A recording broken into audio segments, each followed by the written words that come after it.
Assalamualaikum warahmatullahi wabarakatuh. Kembali lagi bersama saya Fatur Rahman, calon guru penggerak angkatan 10 dari SMP Negeri Patukulur, Kabupaten Lebak. Pada kesempatan hari ini saya tidak sendirian, telah hadir juga bersama saya Ibu Siti Mamai Ramayanti. Beliau merupakan guru IPA di SMP Negeri Patukulur. Assalamualaikum Bu Mamai. Waalaikumsalam. Bagaimana kabar hari ini? Alhamdulillah, kabar baik. Baiklah, pada hari ini kita akan melaksanakan percakapan praobservasi ya Bu. Sebelum nanti saya amati proses pembelajaran yang Ibu laksanakan di dalam kelas. Adapun tujuan dilaksanakannya supervisi kelas ini untuk mengetahui dan mengevaluasi jalannya proses pembelajaran yang akan Ibu lakukan. Dan kenapa kita hari ini melakukan percakapan praobservasi sebagai persiapan awal sebelum nanti Ibu melaksanakan kegiatan pembelajaran agar lebih siap dan lebih percaya diri lagi sehingga memberikan pembelajaran yang terbaik kepada murid. Begitu ya Bu? Adapun beberapa pertanyaan yang ingin saya tanyakan kepada Ibu diantaranya yang pertama berkaitan dengan tujuan pembelajaran Ibu. Kira-kira apa tujuan pembelajaran yang ingin Ibu capai? Ya, tujuan yang ingin saya capai yang pertama, siswa bisa menjelaskan apa itu pengertian dari sistem reproduksi pada manusia.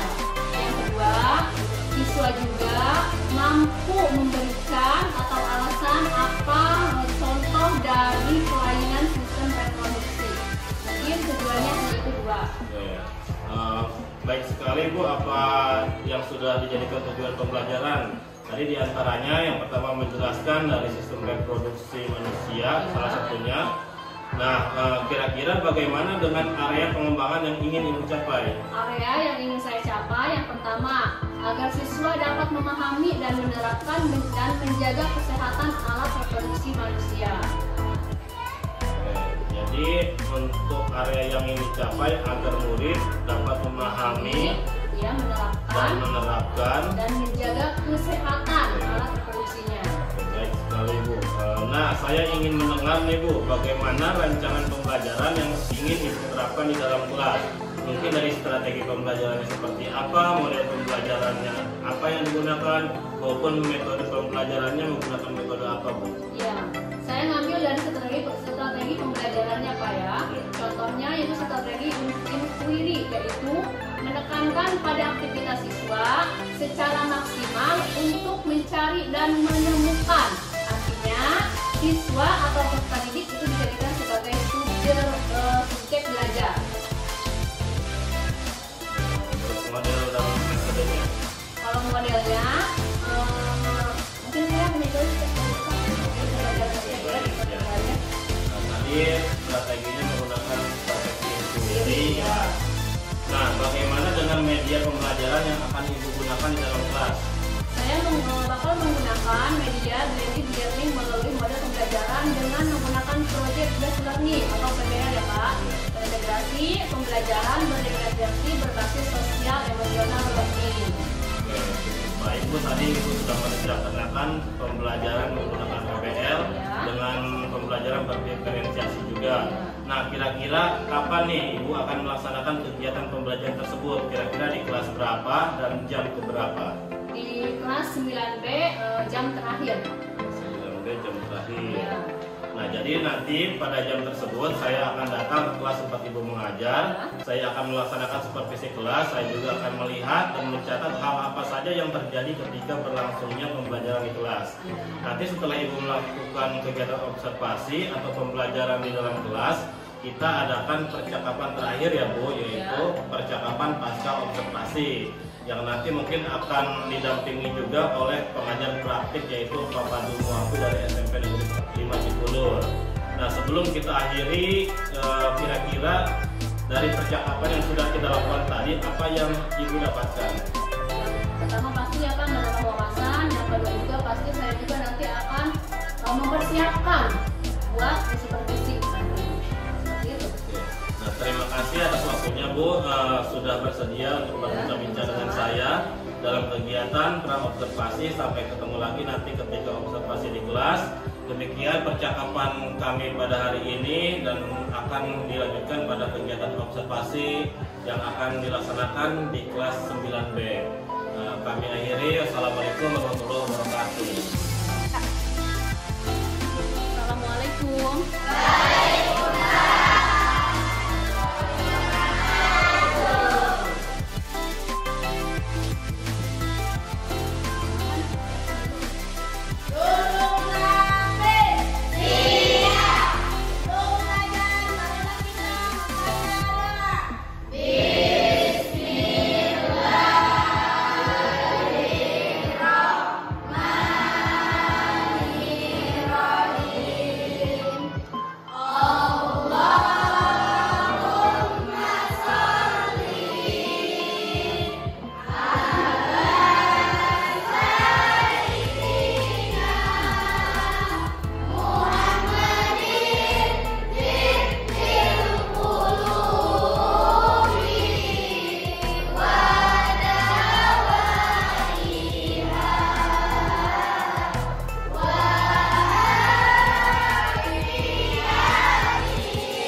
gecko. Nah, penyakit ini disebabkan oleh bakteri Neisseria gonorrhoeae. Gejala penyakit ini adalah rasa sakit dan keluar nanah saat kencing pada laki-laki serta keputihan berwarna kuning kehijauan pada perempuan. Jadi, kalau laki-laki ketika kencing keluar darah dari penisnya, berarti itu ciri-ciri penyakit gonorrhoeae. Kemudian pada perempuan juga. Nah, serta keputihan berwarna kuning kehijauan pada perempuan. Tapi kalau kita sampai menemukan keputihan di area vagina kita dengan yang berwarna kuning hijau pada perempuan. Ya. Selanjutnya, yang ketiga kira-kira apa? Sifilis. Sebutannya apa? Raja singa. Raja singa. Sifilis atau raja singa sebutan orang desanya. Ya. Sifilis adalah penyakit menular disebabkan oleh bakteri Treponema pallidum. Gejalanya apa? Yaitu ada luka pada tempat masuknya bakteri dalam tubuh. Biasanya pada daerah sekitar kelamin. Ya, berarti di area kelamin kita, nah itu bisa masuk bakteri. Lewat apa biasanya? Boleh lewat anus. Anus apa itu? Sistem? Bagian apa sistem?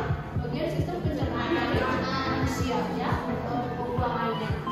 Kemudian penyakit ini juga dapat menyebar dan menyerang organ-organ tubuh lainnya. Kemudian bisa menimbulkan kerusakan pada organ tersebut. Jadi maksudnya lewat alat kelamin. Berarti kita harus apa? Harus menjaga kebersihan area kelamin kita, laki-laki atau perempuan. Ya, jaga kebersihannya. Ya. Selanjutnya apa lagi? Ada herpes genitalis. Nah, itu apa? Disebabkan oleh virus herpes simplex tipe 2 yang menyerang kulit di daerah genitalia luar. Nah, kulit vagina kita, kulit penis laki-laki. Nah, itu bisa terkena virus. Namanya virus herpes simplex genitalis. Ya. Bisa juga melalui anus dan juga alat kelamin perempuan. Nah, gejalanya apa? Itu tadi bisa berupa gatal-gatal. Alat kelamin kita gatal, pedih, dan kemerahan pada kulit di daerah kelamin. Ya. Bisa merasakan kalau seperti ini. Bisa merasakan kalau seperti ini. Bisa. Pedih? Pedih. Ya, aku pedih. Kemudian pada daerah tersebut timbul juga beberapa lekuk kecil. Nah, selanjutnya lekuk tadi menjadi pecah dan menimbulkan luka. Kita bakal lekuk. Kalau sudah lekuk pasti ada rasa sakit. Kecuali kena air, ya, kering. Selanjutnya apa lagi? Keputihan. Nah, keputihan dan itu yang terjadi pada siapa? Perempuan, ya, pada kita. Biasanya kalau keputihan ini terjadi pada perempuan. Nah, keputihan yaitu penyakit kelamin yang terjadi pada perempuan dengan ciri-ciri apa? Tadi terdapat cairan berwarna putih kekuningan. Ya, berarti di celana dalam perempuan bisa ada cairan yang berwarna putih kekuningan atau juga putih keabu-abuan pada bagian vagina. Kira-kira disertai rasa gatal nggak? Kalau kemudian seperti ini. Kira-kira menyebabkan rasa gatal. Ya, boleh tidak? Boleh tidak? Tidak, ya, jangan. Kalau udah digatal pasti kan nanti menimbulkan luka di area vaginanya. Nah, salah satu caranya biar tidak menimbulkan rasa gatal yang berlebihan, boleh menggunakan air hangat. Boleh kita cek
dengan rasa nyeri. Kemudian disertai pembengkakan pada salah satu sesi. Ada berapa teman-teman?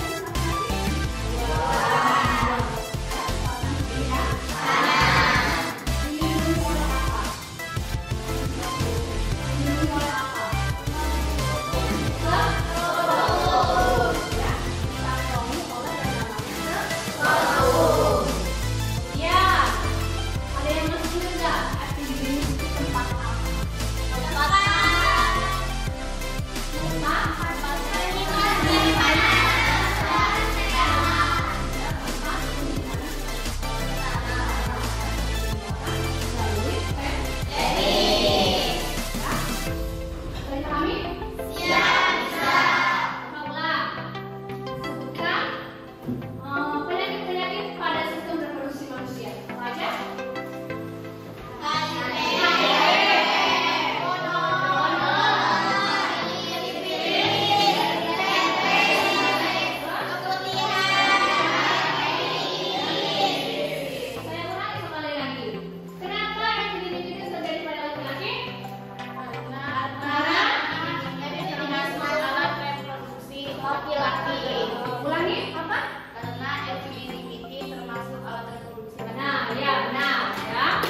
juga bahan yang bersifat panas, kurang jelas terlihat dan berbahan tetap, misalnya ya, tidak boleh. B. Yang kedua, biasakan membilas bersih organ reproduksi setiap selesai buang air kecil maupun buang air besar. Jangan asal gak cebok misalkan, ya, bersihkan sebersih mungkin. Selanjutnya, keringkan juga sisa air yang masih menempel di kulit menggunakan tisu atau handuk hingga benar-benar kering. Jadi upayanya mencegah penyakit sistem reproduksi. Nah, ini akan dapat mengurangi resiko terjadi infeksi pada janin pada reproduksi. Selanjutnya, mengganti celana dalam 2 sampai 3 kali sehari. Intinya sih, ya, pada laki-laki kalau habis aktivitas main bola misalnya, ini ada batas ke bawah, masih ada di celana dalam. Nah, itu harus segera diganti, mandi, ya. Iya, kita juga harus memotong rambut yang ada di daerah organ reproduksi. Apabila sudah panjang, karena apabila terlalu panjang akan menjadi sarang kuman.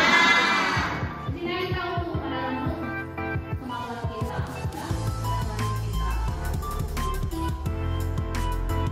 Nah, bagi kita atau bagi kalian yang perempuan, apabila sedang mengalami menstruasi, sudah baik semuanya?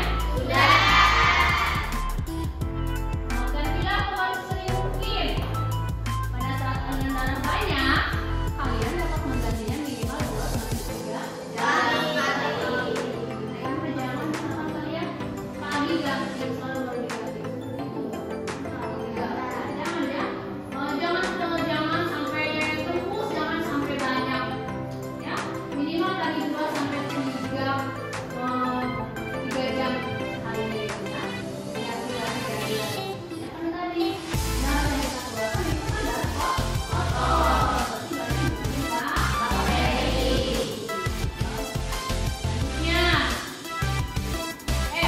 bagi perempuan juga nih, hindari menggunakan sabun pembersih daerah permukaan dan penjelinan secara terus. Hanya menggunakan air saja. Kemudian juga harus dari berolahraga dan banyak mengkonsumsi buah dan sayur. Konsumsi buah, ya. Selain bermanfaat bagi kesehatan juga dapat mencegah terjadi infeksi organ reproduksi oleh jamur. Itu tadi upaya dari sistem reproduksi manusia. Jadi intinya supaya kita tidak terjadi penyakit-penyakit yang tadi kalian sebutkan. Ya, bisa dipahami? Siap, bisa. Bisa diingat? Siap, bisa. Coba Siti Kodaina sebutkan upayanya apa aja?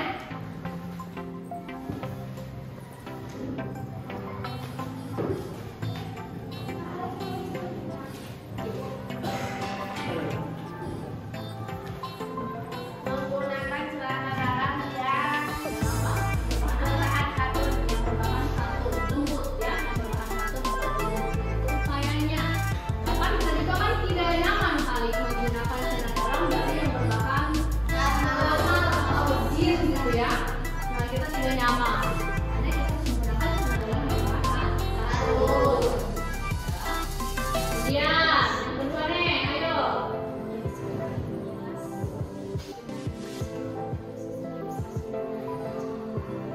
Ya, biasakan membilas atau mencuci alat kelamin kita setelah buang air kecil ataupun buang air besar. Ya, jangan harus kencing, tarik. Kemudian apa lagi? lagi celana dalam keluar. Ya, coba laki-lakinya diulang. Apa aja?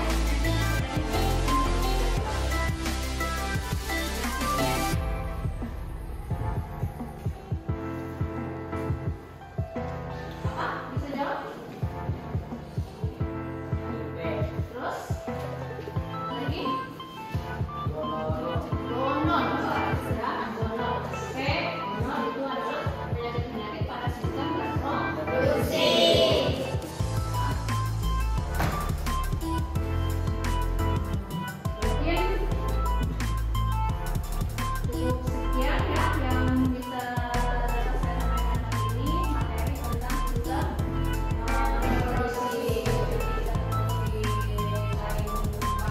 ya. Kurang lebihnya mohon maaf. Wassalamualaikum warahmatullahi wabarakatuh.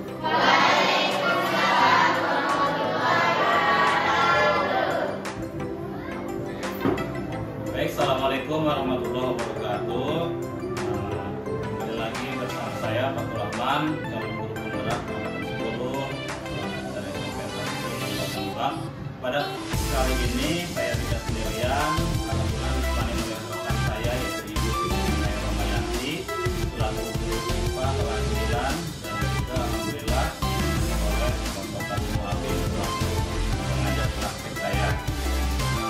Pada kegiatan kali ini saya akan melaksanakan kegiatan yang terakhir pada kegiatan observasi, yaitu kegiatan pasca observasi menggunakan coaching. Nah, baik, kita mulai Bu Mamai. Gimana kabarnya Bu Mamai hari ini? Alhamdulillah ya. Pada minggu lalu kita sudah melaksanakan kegiatan observasi di kelas ya Bu, di kelas 9A. Nah, kira-kira apa yang Ibu rasakan dari kegiatan observasi kemarin? Kemarin yang saya rasakan mungkin Pak ya agak sedikit grogi karena tadi ketika ngajar dilihat atau diobservasi oleh teman sejawat. Kemudian dinilai juga kan sama Bapak kekurangannya apa, mungkin itu yang saya rasakan Pak, sedikit grogi.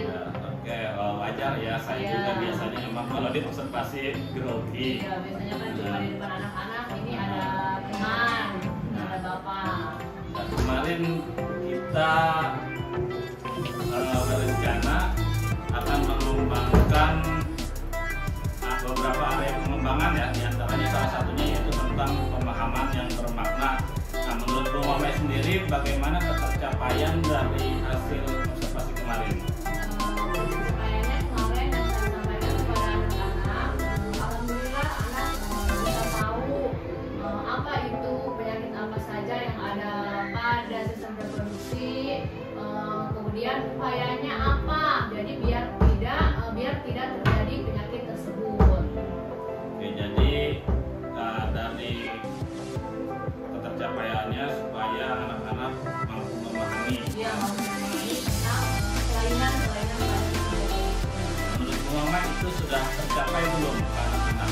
Alhamdulillah Pak, sedikit sudah tercapai karena saya sudah tanyakan kepada anak-anak juga, apakah mereka sudah menjaganya selama ini dan minimal kebersihannya dijaga, jadi biar tidak terkena penyakit itu. Soalnya Pak, kalau udah terkena penyakit di sistem reproduksi itu susah ya, apalagi kena HIV atau AIDS itu. Bahkan sampai sekarang belum ditemukan obatnya. Ya. Nah, tadi Bu Mamai menyampaikan sudah tercapai ya, mungkin belum sepenuhnya ya. Belum sepenuhnya lah, Ya. belum sepenuhnya, masih banyak kekurangannya. Kira-kira apa yang mendasari jawaban Bu Mamai itu sudah tercapai belum sepenuhnya? Karena saya tanya ke anaknya juga sedikit udah menjaganya, yang separuhnya lagi dulu masih jorok lah Pak gitu Iya. ya. Nah, kira-kira kedepannya Bu Mamai punya target nggak untuk meningkatkan ketercapaian tersebut? Mungkin targetnya yaitu harus dijaga, intinya harus menjaganya. Berarti semua siswa ya Bu ya? Iya, harus semua Iya. siswa, iya. Semua siswa Harus bisa memahami harus materi. bisa memahami materi yang saya sampaikan. Agar semua siswa bisa memahami materi yang Ibu sampaikan, ada strategi nggak yang akan Ibu terapkan ke depan? Mungkin selebihnya ya tadi saya tanya, kemudian misalkan apakah tidak harus jaga dan seperti itu. Ya minimal kan misalkan kalau kita contohin, kita bikin, kalau anak laki-laki biasanya tuh ada yang jorok, ya tidak dibutuhkan, ada itu. Terus strateginya yang minimal tadi adalah saya menanyakan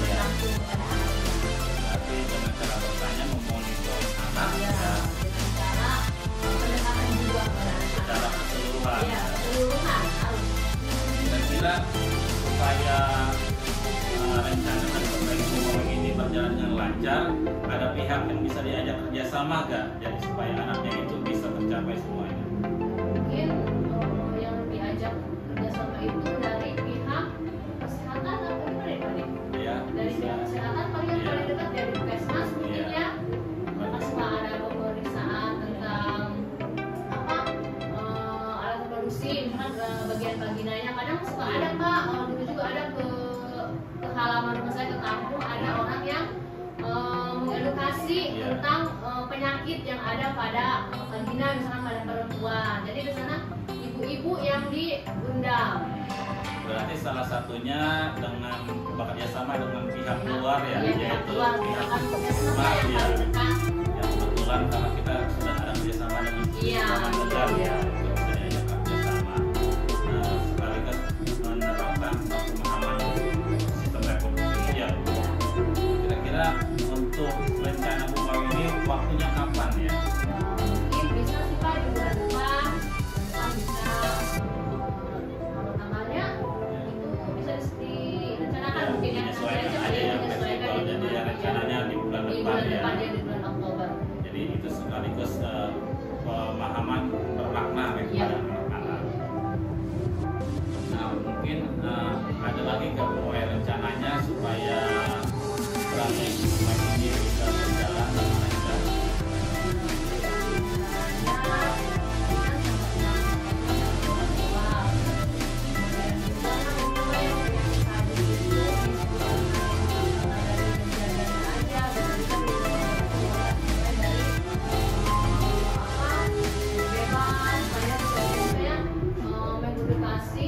bahwa hal yang seperti itu tercela ya, jadi mungkin lebih dekat ke keagamaannya itu Pak. Nah, dalam pembelajaran ada nggak tantangan atau hambatan yang Bu Mame rasakan dalam memberikan pemahaman bermakna itu? Tantangannya apa ya? Tantangannya mungkin saya ketika mengajar tentang materi itu Pak ya, kan itu materi agak sedikit gimana gitu. Jadi setiap saya ngajar materi itu anak-anak pasti ketawa-ketawa tuh setiap saya tunjukin ini gambar misalkan alat representasi. Itu tantangannya mungkin ya agak sedikit malu lah gimana gitu Pak ya. Karena mungkin materinya sensitif Iya, juga ya Bu. sensitif. Jadi, Iya. Emang mereka senang pas diajar itu, tapi ketika saya nunjukin ini gambar apa, ini bagian apa, yang penting anak-anak paham. paham ya, yang penting paham. Khususnya tadi pemahaman bermakna itu anak-anak mampu menjaga sistem reproduksinya Iya, ya. kebersihannya ini Ya, supaya tidak mengalami penyakit-penyakit yang tadi disebutkan. Menurut Mame, kendala seperti itu menjadi tantangan atau halangan dalam mengajar atau lancar. Jadi target pembelajaran pembelajaran bisa tetap penuhi ya. Oke, mungkin Bu Mame dan tadi sudah menyampaikan tentang kedepannya seperti apa ya, waktunya kapan, kerjasamanya juga sudah. Ya, nanti mungkin depannya saya dulu nih kabar baiknya Bu ya, rencana Bu Mame tersebut. Nanti kalau misalkan ada apa-apa nanti bisa saya juga ya, insya Allah nanti saya juga bantu kalau ada kerjasama dengan pihak luar. Oke, mungkin itu saja ya